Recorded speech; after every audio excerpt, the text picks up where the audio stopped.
Believe it or not, the election is right around the corner. Votes are already being cast.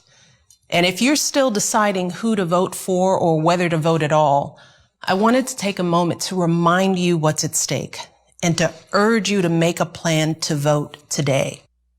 Because let's be honest, right now our country is in chaos because of a president who isn't up to the job.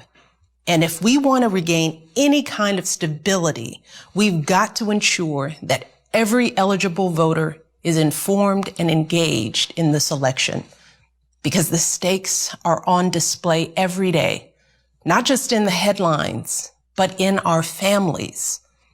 If you're a parent like me, you're feeling the consequences of this president's failure to take this pandemic seriously, from his constant downplaying of the importance of masks and social distancing, to his relentless pressure on schools to open without offering a clear plan or meaningful support to keep students and teachers safe.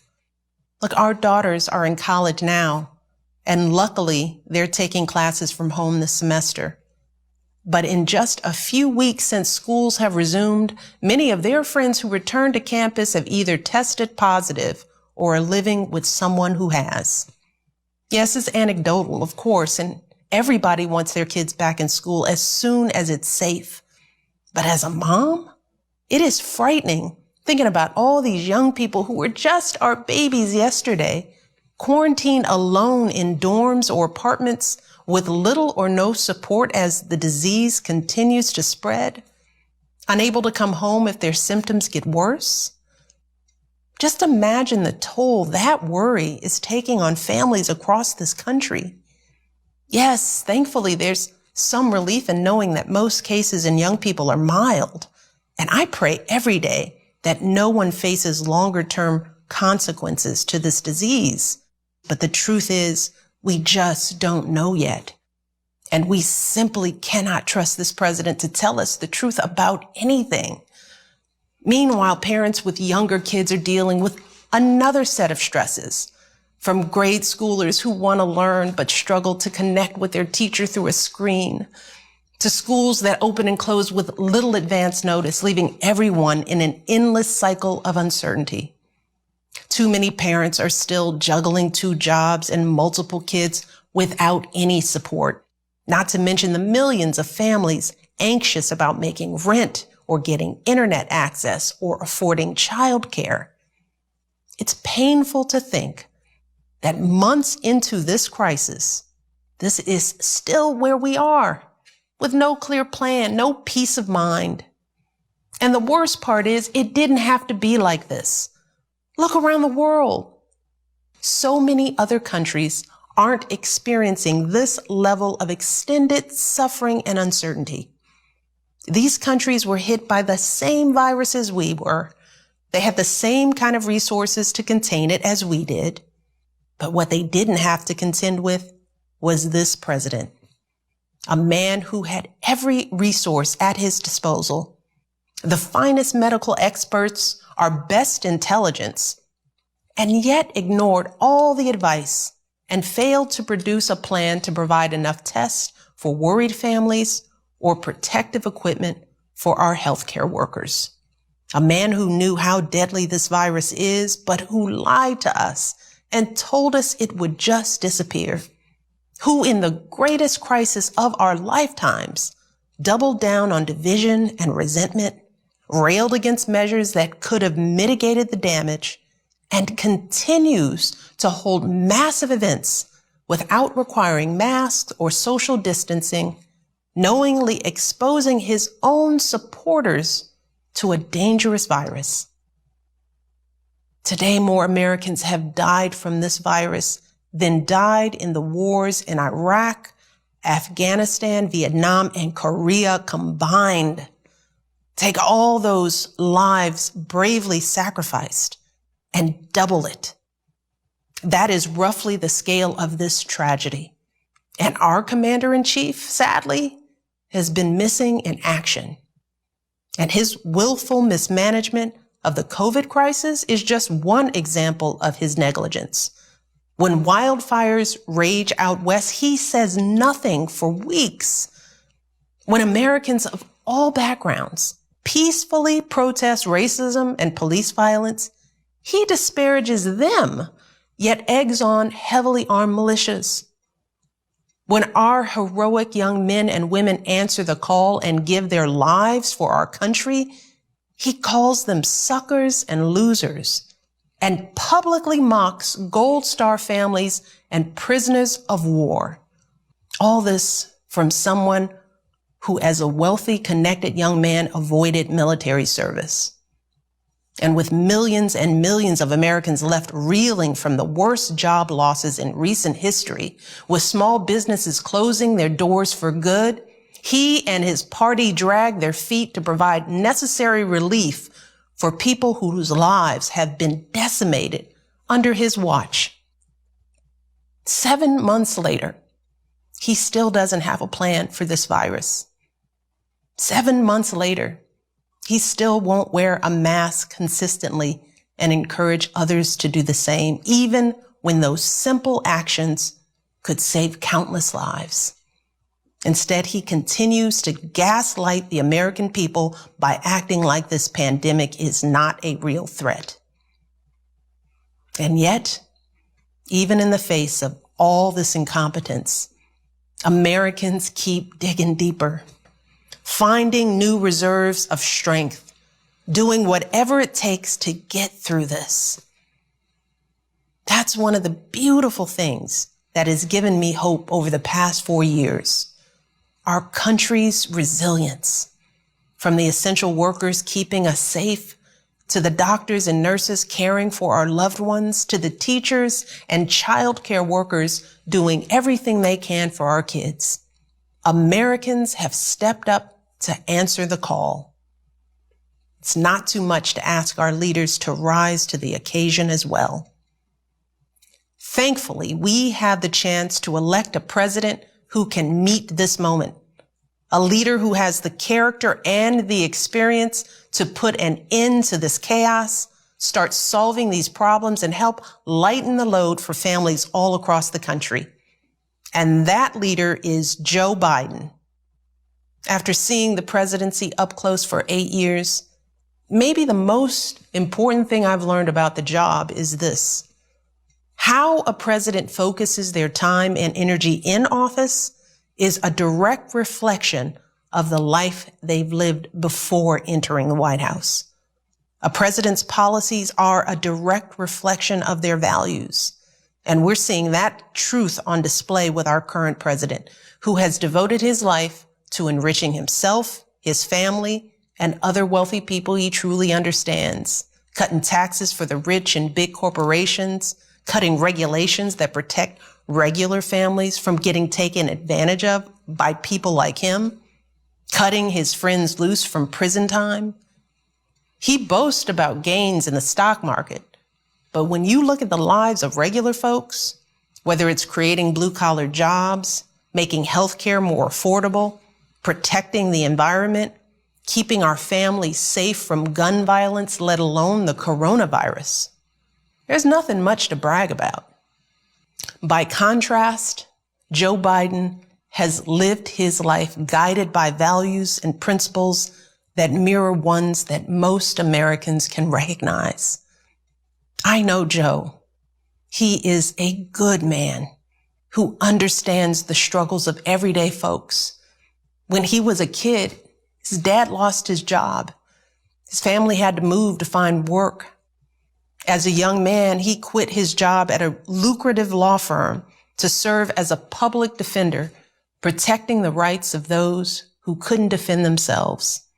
He continued to serve this country even in the face of unimaginable tragedy, losing his wife and baby daughter, later in his life, his eldest son, relying on his deep faith in God to carry him through, never growing cynical, and always willing to see the humanity in us all.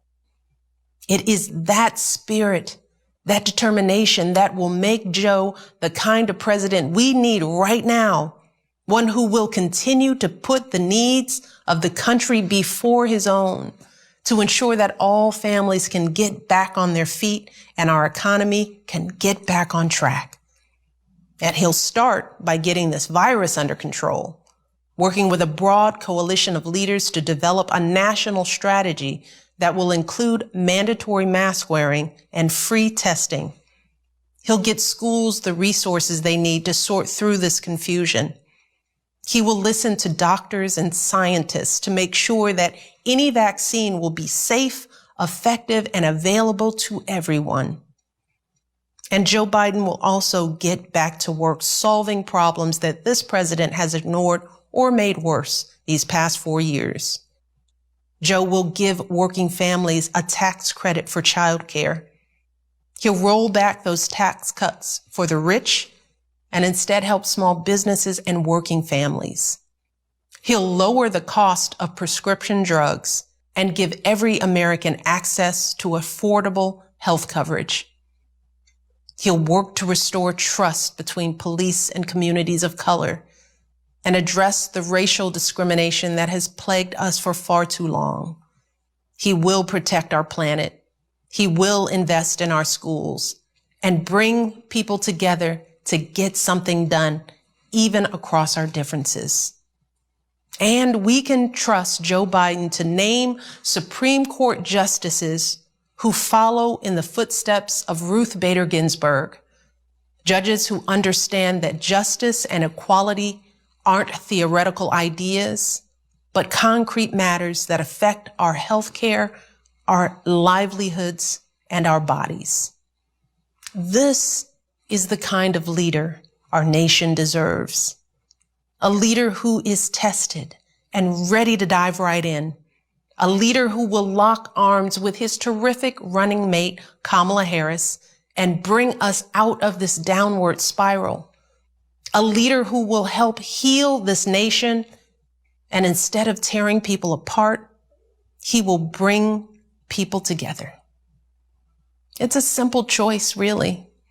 A chance for a fresh start or 4 more years of this. But let's be very real. America is divided right now, and a lot of people are being sold lies from those who want to get rich or stay in power, or sometimes both. And as I've said before, we must all empathize with those who might not look like us or vote like us. We have got to put ourselves in one another's shoes. Look, think about it. You've worked hard all your life, and for too long you've watched the rich get richer. You've lost your farms and your livelihoods to corporate greed. You've seen your beloved towns shattered by joblessness. You've watched families destroyed by drug addiction and mental health challenges. All of this long before this virus hit. And it is frustrating to hear some folks say that you've been the beneficiary of privilege, that the color of your skin gives you a head start. That is the reality for far too many hard-working, decent Americans.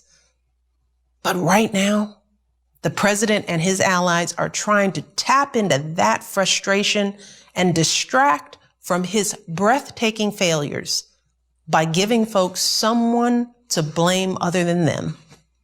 They're stoking fears about Black and brown Americans, lying about how minorities will destroy the suburbs, whipping up violence and intimidation, and they're pinning it all on what's been an overwhelmingly peaceful movement for racial solidarity. It's true. Research backs it up. Only a tiny fraction of demonstrations have had any violence at all. So what the president is doing is once again patently false. It's morally wrong. And yes, it is racist. But that doesn't mean it won't work. Because this is a difficult time, a confusing time. And when people hear these lies and crazy conspiracies repeated over and over and over again, they don't know what to think. With everything going on in their lives, they don't have time to fact check falsehoods being spread throughout the internet. and even reasonable people might get scared. And the one thing this president is really, really good at is using fear and confusion and spreading lies to win. Look, I get it, but I also feel it. As a Black woman who has, like the overwhelming majority of people of color in this nation, done everything in my power to live a life of dignity and service and honesty, the knowledge that any of my fellow Americans is more afraid of me than the chaos we are living through right now, well, that hurts. It hurts us all. It is a heaviness that sits on our hearts. So I want to appeal for some empathy here too. I want everyone who is still undecided to think about all those folks like me and my ancestors, the moms and dads who worked their fingers to the bone to raise their kids right, the teenagers who wear hoodies while working hard to get their diplomas, the millions of folks who look like me and fought and died and toiled as slaves and soldiers and laborers to help build this country. Put yourselves in our shoes for just a moment.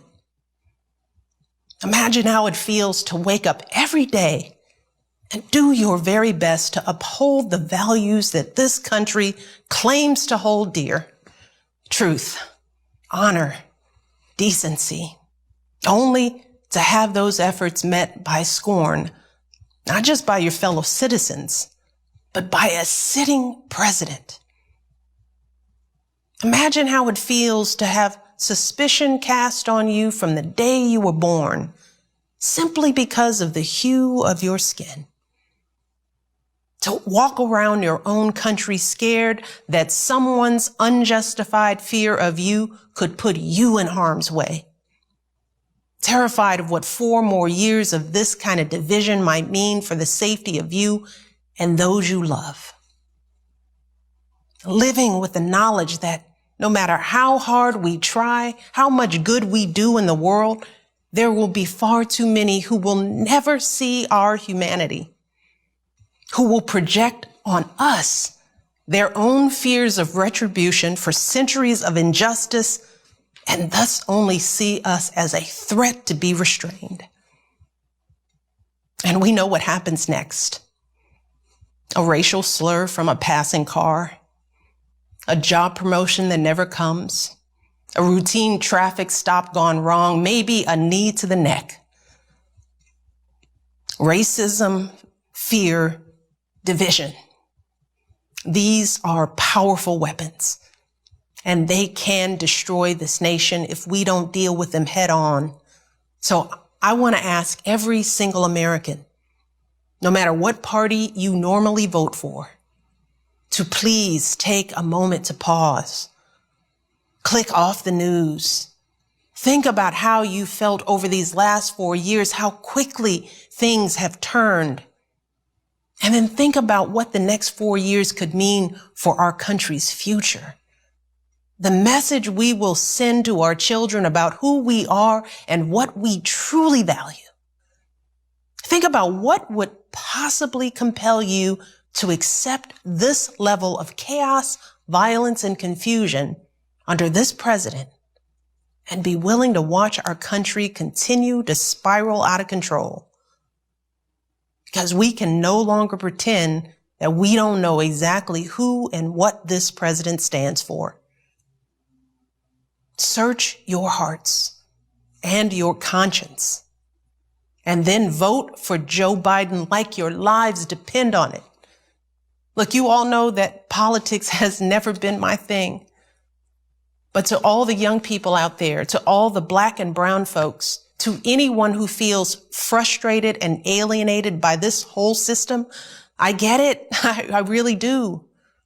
But in the face of all of the frustration and alienation I've experienced throughout my life, never once have I considered not voting as a viable option.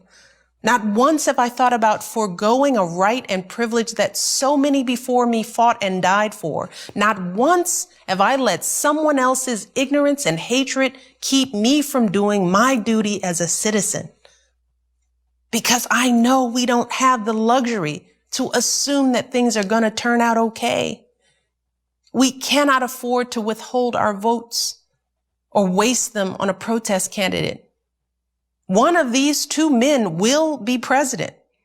And only if we vote for Joe Biden with power and with passion will our voices even have a chance at being heard.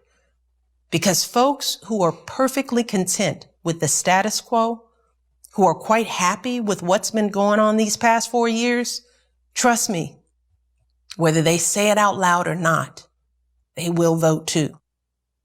So we can expect that this election will be won by the slimmest of margins, just like 4 years ago. A handful of votes per precinct in Pennsylvania or Arizona or Wisconsin or Florida or anywhere else will make all the difference. So we have got to make our plan to vote this instant. We've got to vote early so we have the peace of mind to know that our vote for Joe Biden is in the bank. We've got to go to iwillvote.com right now to request our absentee ballots and send them back immediately, or take them to a drop box or an election office. If we choose not to vote by mail, we've got to find out where and when we can vote early in person and show up the minute they open their doors. We've got to set aside time to vote on election day so that we don't get too busy. And we've got to reach out to others, starting in our own backyard. As I like to say, we got to tend our own gardens. That means reaching out to all those folks who we might not be able to count on voting. You know who they are, the folks who might not be as tuned in as we are. Make sure they request their ballots too. Make sure they know where their polling location is. Take them with you to vote if you need to. And make sure you text BELIEVE to 30330 to get involved today. Work like this may not feel as impactful as attending a protest, but trust me, it is absolutely the most important thing that we can do right now to save our democracy. It's simply what needs to be done. And that's what we've been doing for months, just getting the job done.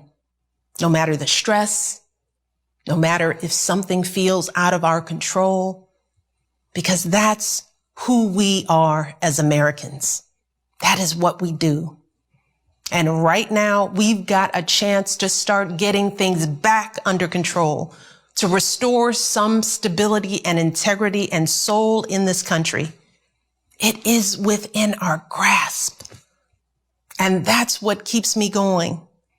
Thinking about a time not all that far off, with a new president in the Oval Office, a trustworthy, honest, stable leader with a clear plan for controlling this virus and getting our economy back on track, with meaningful support for families and schools, with competence and maturity instead of chaos and confusion. It is possible. It really is, but only if we vote for Joe Biden in this election. We have all been working so hard to keep ourselves and our families afloat, and we deserve a president who will do the same. Thank you for listening. God bless.